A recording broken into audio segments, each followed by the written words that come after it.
이번 주에 소개해드릴 책은 박윤규 작가의 불매소리입니다. 얼마 전 고려 현종과 강감찬의 이야기를 다룬 고려거란 전쟁이라는 드라마가 방영되면서 고려사에 대한 사회적 관심을 높아졌습니다.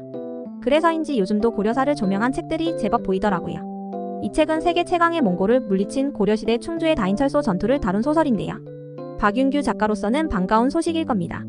박윤규 작가는 20년을 넘게 충주 월악산자락의 자리를 잡고 살면서 오랫동안 이 작품을 준비해왔다고 합니다. 몽골의 칭기즈칸이 통일된 국가를 만들면서 세력을 키우자 몽골에 쫓긴 거란이 밀려나면서 고려를 침공하는 꼴이 되었습니다. 그러자 몽골은 고려와 함께 거란의 유민들을 물리치게 됩니다. 이 전쟁이 끝나고 두 국가는 형제관계를 맺는데요. 전쟁이 끝나자마자 몽골은 자신들의 도움으로 전쟁에서 이겼으니 그 공을 내세워 고려에 막대한 공물을 요구하게 됩니다. 그러던 중 1225년에 고려에서 공물을 걷어가던 몽골의 사신이 압록강변에서 살해되는 사건이 일어납니다. 몽골은 이를 트집잡아 1231년부터 고려를 침공하기 시작하는데요.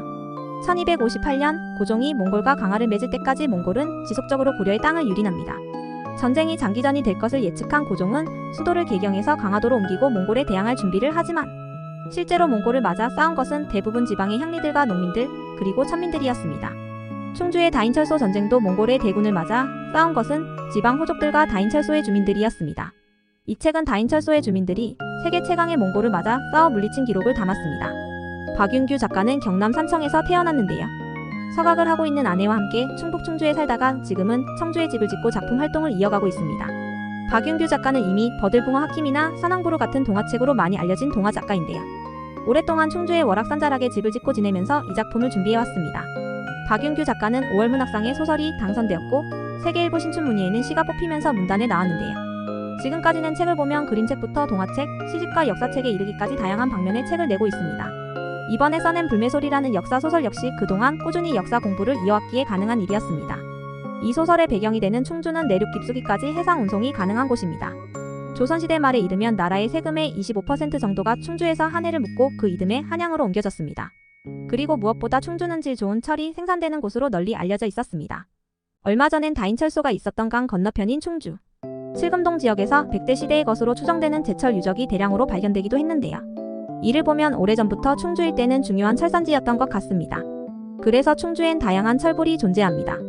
특별히 충주 철불이라고 말할 정도로 양도 많고 지역적 특성을 분명하게 보여주고 있습니다. 또한 충주에서 만든 철제품을 각지로 보내기에도 충주는 교통의 요지로서 충분히 역할을 할 수 있었던 것 같습니다. 그러니 몽골이 충주를 포기할 수 없었겠지요. 소설은 1253년 개축년 새해를 맞아 다인철소에서 열리는 첫새 열기라는 쇠불이 행사 장면부터 시작합니다. 철광석을 녹여 쇠를 만드는 작업을 통틀어 쇠불이라 하는데요. 이 작업은 처음부터 끝까지 불편수라는 직책을 가진 사람이 지휘를 합니다.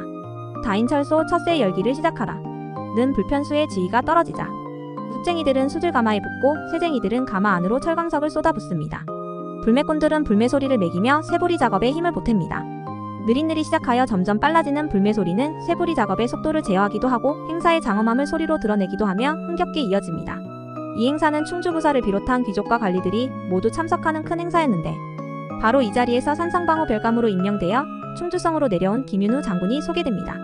김윤우 장군은 20년 전 오늘날의 경기도 용인시에 있었던 토성인 처인성 전투에서 적장 살리타를 사살한 공으로 조정이 상장군의 벼슬을 내립니다만 이를 외면하고 승려로 돌아가 모습을 감춰버린 인물이었습니다.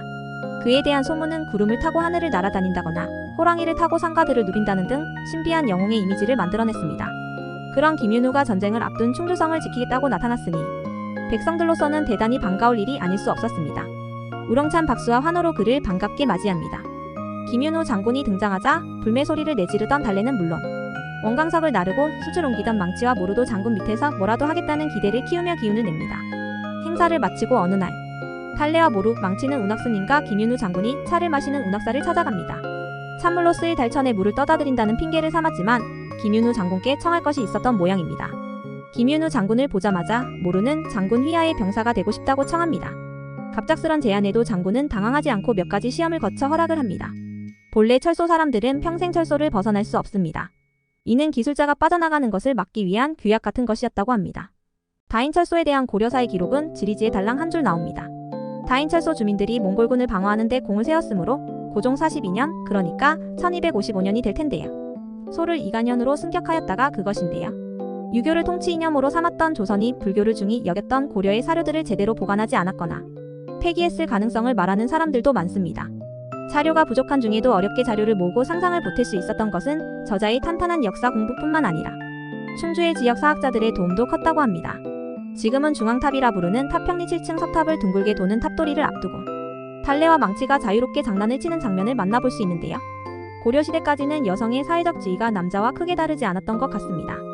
사실 남녀지간의 엄격함은 유교의 가르침을 따른 조선에 들어와서의 일이었고 고려까지의 여성의 사회적 지위가 크게 차별적이지는 않았던 것 같습니다. 이 소설에도 강수라는 인물이 나오는데요. 신라 사람이었던 그를 고려 사람들도 존경했다고 합니다. 그는 가야의 후손으로서 신라 제1의 학문을 뽐내던 학자였습니다. 만 나라에서 높은 벼슬을 받고도 충주 탕금대 근처에 살던 대장장이의 딸과 부부의 연을 맺은 걸 보면 남녀의 사회적 지위에 심각한 차별을 두지는 않았던 것 같습니다. 전투는 김윤우가 예상했던 대로 가을 초입 알곡이 여물 무렵부터 시작됩니다.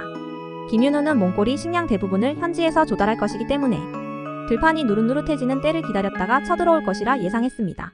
충주로 들어오는 길목을 미리 차단하고 최대한 몽고의 진격 속도를 늦추도록 하고 서둘러 추수하여 산성으로 들어가 대비하면 승산이 있을 것이라 주장한 바 있었습니다. 그러나 김윤우의 주장은 받아들여지지 않았습니다. 충주의 호족들은 산성보다는 충주성을 지키는 것이 좋겠다고 결정했습니다. 지방 호족들의 입장에서는 충주성을 지키는 것이 자신들의 재산을 지키는 데 더 유리할 것이라 판단했겠지요. 하지만 김윤우는 나름대로 최선을 다해 방어책을 마련하고 선제 공격을 위한 계획을 준비합니다. 이 책에서 전투 장면은 자세히 묘사되고 있지는 않는데요. 사료가 충분치 않았던 탓도 있겠지만 대상을 청소년으로 삼았기에 잔인할 수밖에 없는 전투 장면을 그리 자세하게 그릴 필요는 없었겠지요. 아무튼 기동타격대 같은 소수의 별동대를 구성한 김윤우 장군은 여주와 원주, 춘천으로 통하는 길목인 고래산의 주요 지점인 금당협으로 별동대를 보내 첫 전투에서 크게 승리합니다. 이는 본격적인 전투를 앞두고 본대의 사기를 진작시켰을 뿐만 아니라 적의 진격 속도를 늦추는 데도 크게 한몫했습니다. 그러나 전쟁이 진행되고 공방이 거듭되면서 충주성에서도 밀려난 고려군이 남산성까지 내줄 위험에 처하자 김윤우는 중대한 결단을 내립니다. 충주를 지키는 병사 대부분이 노비 신분임을 알고 있었던 김윤우는 노비 문서를 모두 모아 소각함으로써 지친 병사들의 사기를 끌어올려 전투력을 높입니다. 이 계획은 성공적으로 작동해 힘을 낸 병사들의 의기투합으로 몽골군을 물리칠 수 있었습니다. 충주를 함락하지 못한 몽골은 결국 남산성에 포위를 풀고 물러갑니다. 몽골을 물리친 충주는 이후 구건경으로 승격되고 다인철소는 이간현으로 승격됩니다. 바로 이 부분이 고려사 지리지의 한 줄로 남은 다인철소 주민들이 몽골군을 방어하는 데 큰 공을 세웠으므로 고종 42년 1255에 소를 이간현으로 승격하였다입니다. 사피엔스를 쓴 유발 하라리에 따르면 인류의 역사는 제국의 확장을 통해 다양하게 존재하던 민족과 국가들을 단 몇 개의 제국으로 통합하는 과정이었다고 합니다. 이 과정에서 무수히 많은 국가와 민족이 사라졌겠지요. 수많은 침탈과 정복 전쟁이 수반되었고요. 결국 세상은 몇 개의 큰 집단으로 통합되었고 다양성은 사라지고 말았습니다. 결국 제국의 논리와 시장 자본주의가 시작되면서 곧 다가올 근대는 합리성, 효율성 등의 가치를 앞세워 식민지를 확장하고 시장의 규모를 키워가기 시작합니다. 고려가 몽골 제국에 굴복하여 편입되지 않고 살아남아 민족의 자결권을 지킬 수 있었던 것은 다인철소의 몫이 적지 않았던 것 같습니다. 이런 시선으로 소설을 읽어보면 김윤우의 노비 문서 소각이 지닌 의미가 결코 적지 않습니다. 불을 붙이거라. 지금 이 순간부터 그대들은 노비가 아니다. 당당한 자유인의 몸으로 가족과 남산성과 고려를 지켜라. 라고 외치는 김윤우의 문장은 제국의 침탈에 굴복하지 말고 주체적 시민으로서 자주적으로 근대를 맞으라는 의미로 확대 해석할 가능성을 가졌다고 볼 수 있습니다. 아마도 역사 공부를 오래 해온 저자는 이 문장이 함축한 의미를 누구보다 잘 알고 있었을 겁니다. 몽골과 교전 중에 운악산성의 철소 사람들이 밀리자 아버지를 잃은 달래는 꽹과리를 잡고 불매소리를 내지릅니다. 성 안의 사람들이 따라 부르는 떼창 장면에서 저는 88올림픽 때 엇박자로 대한민국 짝짝짝을 외치던 장면을 떠올렸습니다.